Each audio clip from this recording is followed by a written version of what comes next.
an hour. Meaning that an hour for your heart to purify it, and an hour for halal entertainment. Not for haram. Not an hour for your heart and then go to the disco. Let's have fun and woo party. No. This is not what the Prophet meant. He meant that you have to what?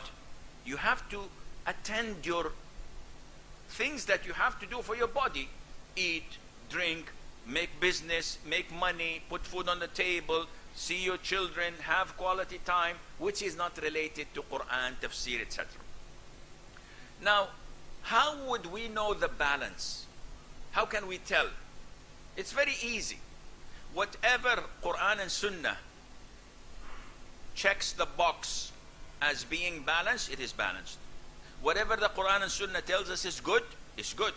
And whatever Quran and Sunnah tells us is bad, it's bad. Because your intellect differs with mine. People have different orientation. They come from different cultures. You may think this is good, I think it's bad. So who will draw the line and tells us, no, this is extreme and this is balanced? It has to come from Allah, the Quran and the Sunnah. Now, a beautiful hadith, also in the Sahih, you all know it inshallah by heart. And this hadith has two narrations. One, a story between Salman al-Farisi and Abu Darda, may Allah be pleased with them all. And one with the Prophet ﷺ and Abdullah ibn Amr ibn al-As. So which one you want?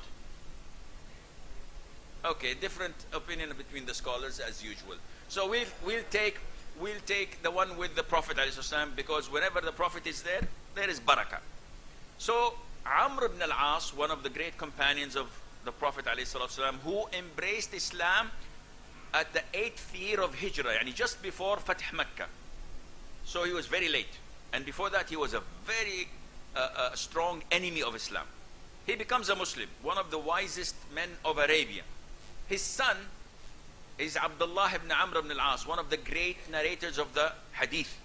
Abu Hurairah and Abdullah ibn Amr, they have equivalent in the number, but Abdullah writes and Abu Hurairah memorizes. So the father finds a beautiful woman from a good lineage of Quraysh, and he weds her to his son Abdullah. Couple of weeks later, he checks on his son's house. He meets his daughter-in-law. "Ah, my daughter, how are you?" She said, "MashaAllah, how's Abdullah?" "Oh, Abdullah is the finest of all men. He sleeps, he fasts all day and prays all night. MashaAllah, he's the best of Muslims." Amr is a smart man. When a newlywed fasts all day and prays all night, this means that he has no intention to give his wife her rights. So Amr immediately goes and complains to the Prophet ﷺ. I will not speak to my son, he's a hopeless case. If I tell him, he said, no, your father, you don't pray like I do, he looks down at me. So I go to the Prophet. He goes to the Prophet calls him. Abdullah, how many days do you fast a month? He said, "Oh Prophet of Allah, I fast every single day. The whole year.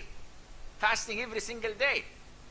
We come and fast Ramadan." I said, "Alhamdulillah, it's finished. Imagine, one more day I would have died." But he fasts every single day.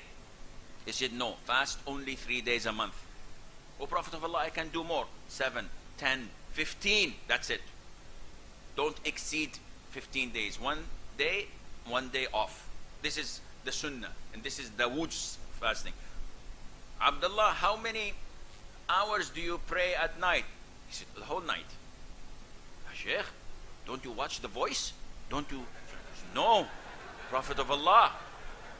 And this is astonishing. I found here on TV some of, I don't know which country,